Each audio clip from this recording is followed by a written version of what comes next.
Hello friends, welcome back to our channel. ఈరోజు మనం ఎటువైపుకో ఈ బంధం ఫస్ట్ పార్ట్ చూద్దాం. పెళ్ళి అంటేనే ఇష్టం లేని ఆ జంట కొన్ని అనుకోని కారణాల వల్ల పెళ్లి చేసుకున్నారు. ఆ జంట కలకాలం కలిసి ఉంటుందా? మనం చూద్దాం. భానుడి లేలేత కిరణాలు మీద పడుతూ ఉంటే ఆ వేడికి బెడ్షీట్ మొహంపై కప్పుకొని పడుకుని ఉంది కీర్తి. కీర్తి, ఇంకా ఎంతసేపు పడుకుంటావు? ఈరోజు ఆఫీస్కి త్వరగా వెళ్ళాలి అన్నావు కదా అని అరిచింది కిచెన్లో నుండి సునంద. 7 కదా అయింది, ఇంకాసేపు పడుకోనివ్వులే అన్నాడు కృష్ణ. ఇప్పటి నుండి లేపితేనే తను 8 గంటలకు లేస్తుంది, లేచి రెడీ అయ్యేసరికి 9:30 అవుతుంది అంది సునంద. పర్వాలేదులే, తనే రెడీ అవుతుందిలే, కాసేపు పడుకోనివ్వు అన్నాడు కృష్ణ. మీ గారాబంతోనే తను ఇలా తయారవుతుంది, చెప్తే వింటారా పెడతారా? మీ ఇష్టం వచ్చినట్టు చేసుకోండి అంటూ కోపంగా గిన్నెలను సర్దుతుంది సునంద. కృష్ణ మెల్లగా కీర్తి దగ్గరికి వెళ్ళి, చిన్న లేనన్నా అన్నాడు. ప్లీజ్ నాన్న, ఒక 5 minutes పడుకుంటాను అని ముడుచుకుని పడుకుంది కీర్తి. మీ అమ్మ ఇప్పటికే చాలా ఫైర్ అవుతుంది, ఈరోజు ఆఫీస్కి త్వరగా వెళ్ళాలి అన్నావంట కదా అన్నాడు కృష్ణ.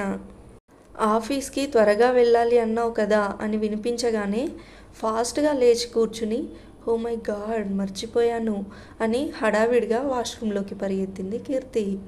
కీర్తి లేచి అలా పరిగెత్తగానే కృష్ణ నవ్వుకుంటూ కీర్తి రూమ్లో నుండి బయటికి వచ్చాడు. మీరు కూడా ఫ్రెష్ అయ్యండి, టిఫిన్ రెడీ చేశాను అంది సునంద. సరే అని కృష్ణ కూడా రూమ్లోకి వెళ్ళాడు. కీర్తి కూడా ఫ్రెష్ అయి వచ్చింది. ముగ్గురు మాట్లాడుకుంటూ బ్రేక్ఫాస్ట్ చేస్తూ ఉంటే సునంద కీర్తి పెళ్లి గురించి ప్రస్తావన తీసుకొచ్చింది. డాడ్, ఈ మామ్ని అర్జెంట్గా మార్చేద్దాం, ఎప్పుడు ఏదో ఒకటి అంటూ ఉంది, అర్జెంట్గా వేరొక మమ్మీని తీసుకురా అంది కీర్తి. అలాగే అమ్మా, నువ్వు చెప్పాక కాదంటానా, వెతుకుతానులే అన్నాడు కృష్ణ. నేను కాకుండా ఇంకెవరు ఉన్నా మిమ్మల్ని భరించలేరు, మీరు వద్దు, మీ ఇంట్లో ఉండడం వద్దు అని వెళ్ళిపోతుంది ఆ వచ్చేది ఎవరో కానీ, నేను కాబట్టి మిమ్మల్ని తట్టుకుంటున్నాను అంది సునంద. కీర్తి ఏదో అనబోయే అంతలో మౌని కాల్ చేసింది. వస్తున్నాను డార్లింగ్ అంది కీర్తి. త్వరగా రా, లేట్ అవుతుంది అంది మౌని. వస్తున్నా అని కాల్ కట్ చేసి ఫాస్ట్గా తిని లంచ్ బాక్స్ తీసుకుని పరిగెత్తింది కీర్తి. బయటికి వెళ్ళి మళ్ళీ లోపలికి వచ్చింది. ఇదిగో కీస్ అని చేతిలో పెట్టింది సునంద. లవ్ యూ అమ్మా అని కిస్ చేసి పరిగెత్తి మళ్ళీ లోపలికి వచ్చి బై నాన్న అని చెప్పి వెళ్ళిపోయింది కీర్తి. అల్లరి పిల్ల అని నవ్వుకున్నారు సునంద, కృష్ణ. కృష్ణ కూడా తినేసి టైం అవడంతో వెళ్ళిపోయాడు. సునంద కీర్తి పెళ్లి కోసం అబ్బాయిలు చూడడానికి ప్రయత్నాలు మొదలుపెట్టింది. కీర్తి మౌని ఇంటి దగ్గరికి వెళ్ళి హారన్ కొట్టింది. అయినా మౌని బయటికి రాలేదు. మౌనిని తిట్టుకుంటూ లోపలికి వెళ్ళింది కీర్తి. రా డార్లింగ్, నీకోసమే వెయిటింగ్ అంటూ పూరి విత్ చికెన్ పెట్టి తినమంది మౌని. వావ్ అని మళ్ళీ బొజ్జ ఫుల్ అయిపోయింది దోశతో అంది కీర్తి. పర్లేదులే, ఒకటి తినురా అని తినిపించింది కవిత. నాకెప్పుడైనా అలా తినిపించావా అమ్మా అంది మౌని. నీకు కుళ్ళు కదనే నాకు పెట్టిందని అంది కీర్తి. నీకు పెడతాను తిను అని మౌనికి పెట్టబోయింది కవిత. నాకు ఏం వద్దు, దానికే పెట్టు అని లేచి త్వరగా వస్తే వెళ్దాం అంది మౌని. కుళ్ళు మొహం దానా అని తిడుతూ, నాకు బాక్స్లో వేసి వంటి లంచ్ టైంలో తింటాను అంది కీర్తి. సరే నాన్న అంది కవిత. బాక్స్లో వేసి ఇవ్వగానే తీసుకొని బయటికి వెళ్ళింది కీర్తి. అయిపోయిందానే తినడం అని అంది వెటకారంగా మౌని. హే పోవే, నేను నీతో మాట్లాడను, నేను వెళ్ళిపోతున్నాను అని స్కూటీ స్టార్ట్ చేసి కొంచెం ముందుకు వెళ్ళింది కీర్తి. ఒసే ఆగవే, జోక్గా అన్నానే, నేను వస్తున్నాను ఆగు అని అరుస్తూ ముందుకు పరిగెత్తింది మౌని. అది అలారా దారికి, నేను తింటుంటే ఏడ్చావు కదా, ఇప్పుడు బాగా అయిందా అంది కీర్తి. సారీ, ఇంకెప్పుడు నిన్ను ఏమనను అంది మౌని. వెరీ గుడ్, పద, ఇప్పటికే లేట్ అయింది అని స్కూటీని ఫాస్ట్గా పోనిచ్చింది కీర్తి. కాస్త స్లోగా వెళ్ళవే అని అరుస్తూ ఉంది మౌని. నో వే, లేట్ అయింది డియర్, నీకు ఏం కానివ్వను, నన్ను పట్టుకొని కూర్చో అని ఇంకా స్పీడ్ పెంచింది కీర్తి. మౌని భయంతో కళ్ళు గట్టిగా మూర్చుకుని సైలెంట్గా కూర్చుంది. స్కూటీ ఆగడంతో మెల్లిగా కళ్ళు తెరిచి చూసి, అమ్మయ్య వచ్చేసామా అంది మౌని. వచ్చేసాం దిగు అంది కీర్తి. మౌని దిగగానే స్కూటీ పార్క్ చేసి వచ్చి లక్ష్మీ గ్రూప్ ఆఫ్ కంపెనీస్ అని నేమ్ చూసి హెల్లోకి ఎంటర్ అవుతున్నా అనుకుంది కీర్తి. కీర్తి ఎక్స్ప్రెషన్స్ మౌనికి అలవాటే అవడంతో పెద్దగా పట్టించుకోలేదు. ఇద్దరు ఆఫీస్లోకి ఎంటర్ అయ్యారు. ప్యూన్ వచ్చి కీర్తితో, మీరు రాగానే సార్ కలవమన్నారమ్మా అన్నాడు. ఇద్దరినా అంది కీర్తి. లేదమ్మా, మిమ్మల్ని ఒక్కరినే అన్నాడు ప్యూన్. టైం చూసుకుంది కీర్తి. 10 minutes లేట్ అయింది. హో గాడ్, నా పని గోవిందా, నువ్వే నన్ను కాపాడాలి స్వామి అనుకుంటూ బాస్ క్యాబిన్ దగ్గరికి వెళ్ళింది కీర్తి. మార్నింగ్ లేచి జిమ్కి వెళ్ళి వర్కౌట్ చేసి, వర్కౌట్స్ అవ్వగానే మెయిడ్ ప్రోటీన్ డ్రింక్ తెచ్చిస్తే తాగి గ్లాస్ పక్కన పెట్టి రూమ్లోకి వెళ్ళిపోయాడు. ఫ్రెష్ అయి వచ్చేసరికి మెయిడ్ వచ్చి బ్రేక్ఫాస్ట్కి రమ్మని పిలిచింది. బ్రేక్ఫాస్ట్ చేయడానికి వెళ్ళాడు సాత్విక్. బ్రేక్ఫాస్ట్కి ఇడ్లీ చేసి పెట్టింది మెయిడ్. బ్రేక్ఫాస్ట్ చేస్తూ ఉంటే లక్ష్మి అక్కడికి వచ్చి, నేను చెప్పింది ఏం చేసావు సాత్విక్ అంది. మామ్, ఈ పెళ్లి లైఫ్ నా వల్ల కాదు. నేను సింగిల్గానే ఉంటాను. నా లైఫ్ని ఎంజాయ్ చేస్తాను. నేను ఫారిన్ వెళ్ళిపోతాను అన్నాడు సాత్విక్. నువ్వు ఫారిన్ వెళ్ళాలి అంటే నేను పెట్టిన కండిషన్ నీకు గుర్తుంది కదా. నువ్వు పెళ్లి చేసుకుని పాప లేదా బాబు పుట్టిన తర్వాత ఒక 1 year వరకు నాతో స్పెండ్ చేసిన తర్వాత మాత్రమే నువ్వు ఇక్కడి నుండి వెళ్ళగలవు, లేదంటే లేదు అంది లక్ష్మి. నీకు కిడ్స్ కావాలి అంటే చెప్పు, నేను అడాప్ట్ చేసి తీసుకువచ్చి ఇస్తాను.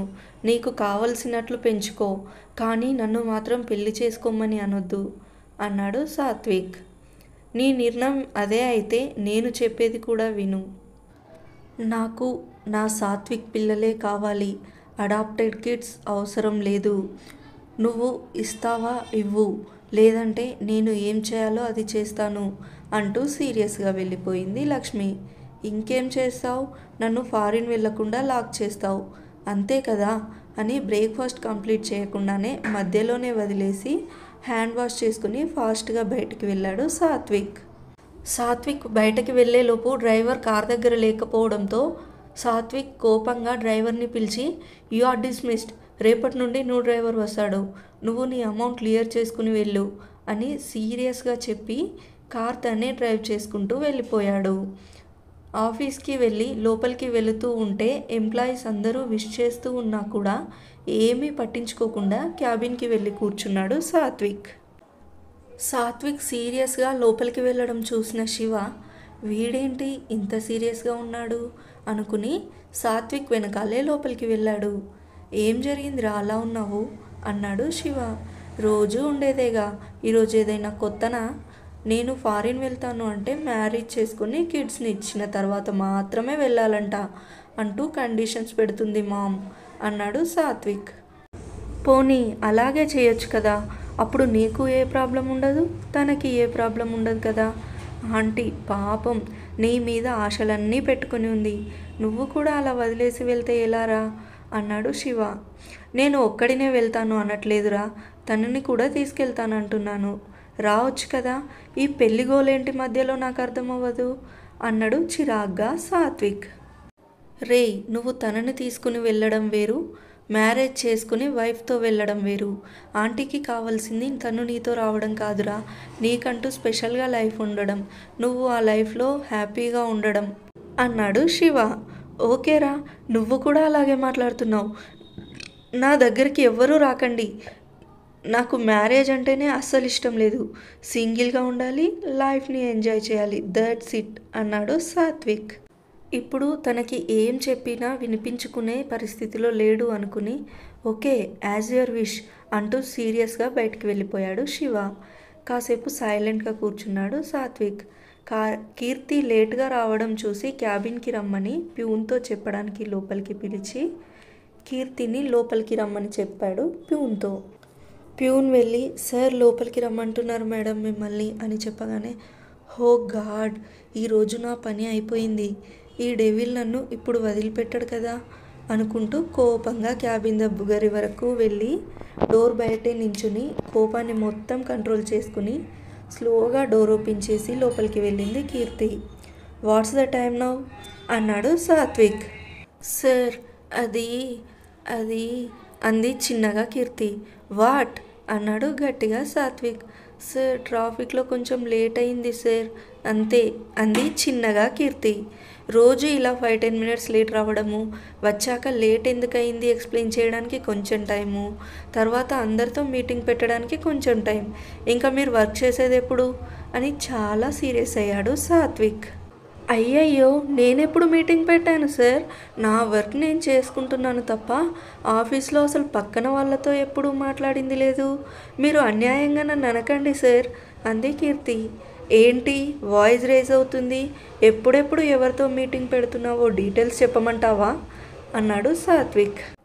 అది సార్ వర్క్లో ఏదో డౌట్ ఉంటే జస్ట్ మాట్లాడుకున్నాం అంతే, మీటింగ్ ఏం పెట్టట్లేదు, ఒక 1-2 మినిట్స్ అంతే సార్, మనుషులన్నాక ఆ మాత్రం కూడా మాట్లాడుకోరా ఏంటి అంది కీర్తి. షటప్ అని అరిచాడు సాత్విక్. వైట్గా ఉండే ఫేస్ కోపానికి రెడ్గా అయ్యి కళ్ళు మొత్తం రెడ్గా ఉండి అలా గట్టిగా అరిచేసరికి కీర్తి భయపడింది. Thank you for watching.